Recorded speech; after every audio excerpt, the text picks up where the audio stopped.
नमस्कार बच्चों, आज की इस हिंदी की कक्षा में आप सभी का स्वागत है।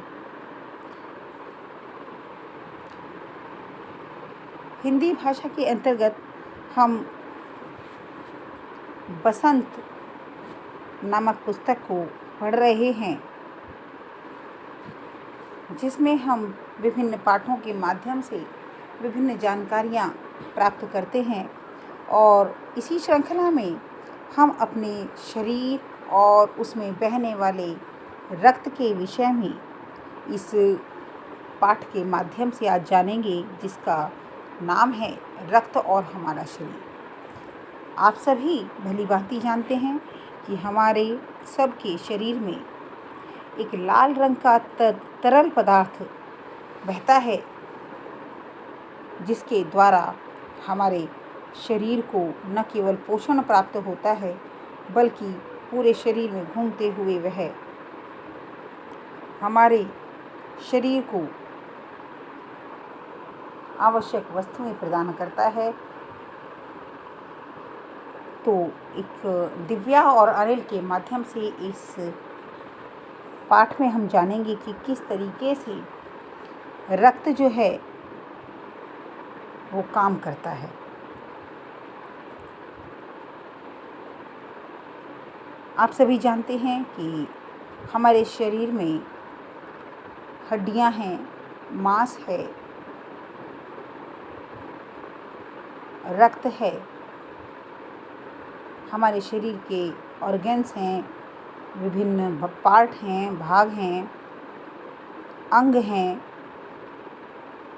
और हमारे सभी अंगों को चलाने के लिए आवश्यकता होती है वो रक्त की। तो देखिए, चलिए जानते हैं कि आखिर ये रक्त क्या है और हमारे शरीर से इसका क्या संबंध है। दिव्या अनिल की छोटी बहन है। यूँ तो वह शुरू से ही कमज़ोर है, लेकिन कुछ दिनों से उसे बहुत थकान महसूस होती है। देखिए, छोटी सी प्रस्तावना के साथ ये पाठ शुरू किया गया है।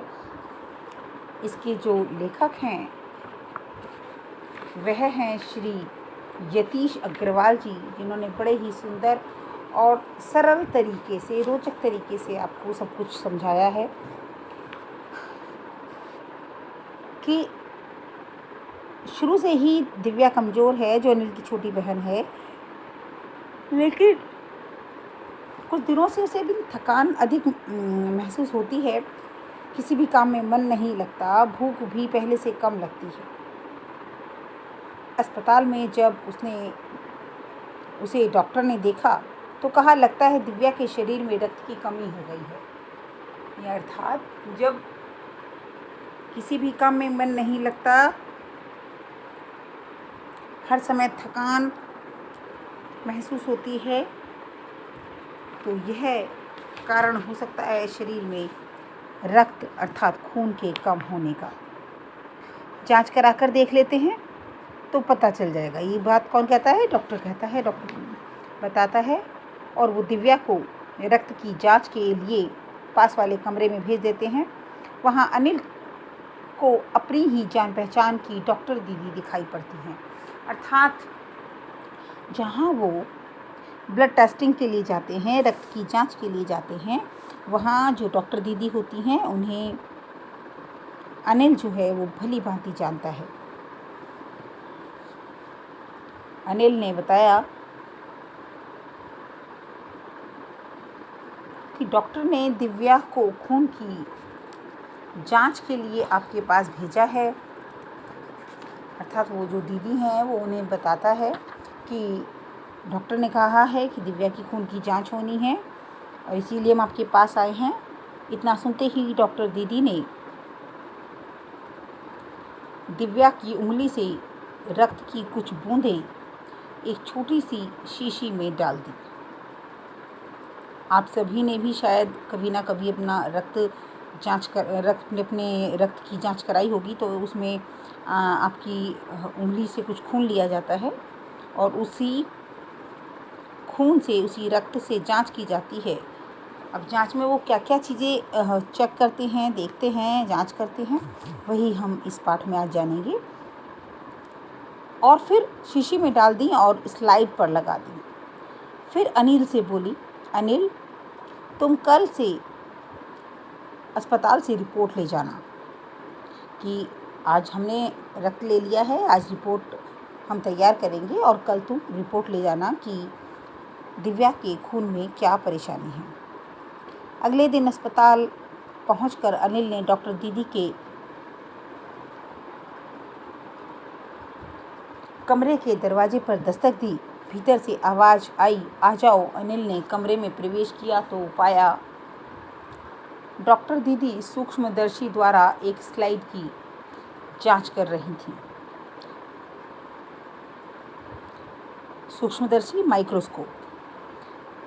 माइक्रोस्कोप से वो देख रही थी। आप लोगों ने भी अपनी विज्ञान प्रयोगशाला में माइक्रोस्कोप अर्थात सूक्ष्मदर्शी को अवश्य देखा होगा।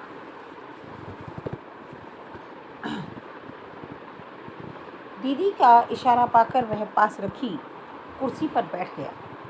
स्लाइड की जांच पूरी होने पर डॉक्टर दीदी ने साबुन से हाथ धोए और तौलिए से पोंछती हुई बोली, अनिल, दिव्या को एनीमिया है। एनीमिया एक बीमारी होती है जो खून की कमी से होती है और जब व्यक्ति के शरीर में खून की कमी हो जाती है तो उस कमी को ही एनीमिया कहा जाता है। अनिल के मन में जिज्ञासा जानने की इच्छा। वह बोला, दीदी, एक सवाल पूछूं? हाँ हाँ, क्यों नहीं, डॉक्टर दीदी ने कहा। एनीमिया से आपका क्या मतलब है? उसके कहने का मतलब था कि एनीमिया क्या होता है। यह जानने के लिए तो तुम्हें रक्त के बारे में जानना होगा, डॉक्टर दीदी ने कहा। फिर बोली, अनिल, अब अनिल के स्थान पर आप सभी स्वयं को माने और बड़े ध्यान से सुने। अनिल, देखने में रक्त लाल द्रव के समान दिखता है कि जब हम रक्त को देखते हैं, खून को देखते हैं तो यह लाल द्रव के समान हमें दिखाई देता है, एक लाल लिक्विड सा हमें दिखाई देता है, किंतु इसे सूक्ष्मदर्शी द्वारा देखे जाने पर यह भानुमति के पिटारे से कम नहीं। भानुमति का पिटारा जिसमें माना जाता है कि बहुत सारी चीज़ें होती हैं, कुछ भी निकाला जा सकता है, हर आवश्यक चीज़ भानुमति के पिटारे में होती है, तो वही उसी का नाम डॉक्टर दीदी ने रक्त को कहा कि वैसे तो देखने में लगता है कि ये सिर्फ एक लिक्विड सी चीज़ है, लेकिन ये भानुमति का पिटारा है, अर्थात इसमें बहुत सारी चीज़ें होती हैं। मोटे तौर पर इसके दो भाग होते हैं।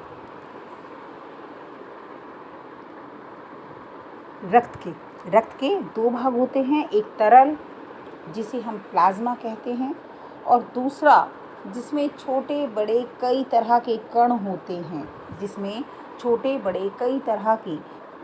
हैं, कुछ लाल, कुछ सफ़ेद, कुछ ऐसे जिनका कोई रंग नहीं होता, जिन्हें बिंबाणु या प्लेटलेट कण कहा जाता है। आप लोगों ने देखा होगा कि कई बार आपने ये शब्द सुना भी होगा कि उसकी प्लेटलेट्स कम हो गई हैं या बढ़ गई हैं, या डॉक्टर्स दवाई दे रहे हैं तो उससे उसे फ़ायदा हो रहा है, उसकी प्लेटलेट्स जो हैं बढ़ रही हैं। तो वही चीज़ें है, ये उसे ही समझेंगे हम कि वो होते हैं बिंबाणु, जिन्हें प्लेटलेट्स कहा जाता है। ये कण प्लाज्मा में तैरते हैं। प्लाज्मा क्या होता है, अभी बताया कि रक्त का एक भाग जो लिक्विड होता है उसे प्लाज्मा कहा जाता है। ठीक है, इतना कहकर डॉक्टर दीदी ने सूक्ष्मदर्शी के नीचे एक स्लाइड लगाई और उसे फोकस किया। बोली, देखो अनिल, सूक्ष्मदर्शी द्वारा जो कण तुम्हें दिखाई दे रहे हैं वे हैं लाल रक्त कण। यानी वो एक स्लाइड को सूक्ष्मदर्शी के नीचे लगाकर अनिल को दिखाती हैं और बताती हैं कि जो कण तुम्हें दिखाई दे रहे हैं वो क्या हैं, वो हैं लाल रक्त कण।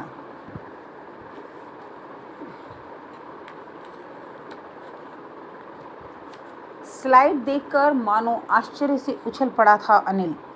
यानी जब अनिल ने पहली बार इस तरीके से खून को देखा और उसमें देखा कि उसमें इतनी सारी चीज़ें उसे दिखाई दे रही हैं, कुछ जो वो चाहे जानता है या नहीं, पर अलग अलग चीज़ें उसको दिखाई दे रही हैं। तो वो उछल पड़ा। उछलने से यहाँ तात्पर्य है कि उसे आश्चर्य हुआ कि रक्त की एक बूंद में इतने सारे कण, इसकी तो उसने कभी कल्पना भी नहीं की थी, या वो कल्पना भी नहीं कर सकता था। वह बोला, इन्हें देखकर तो ऐसा लग रहा है मानो बहुत सी छोटी छोटी बालूशाही रख दी गई हों।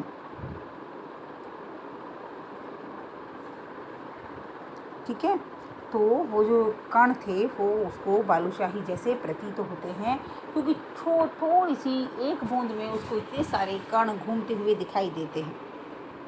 ठीक है, इस आप यहाँ तक इसको समझेंगे।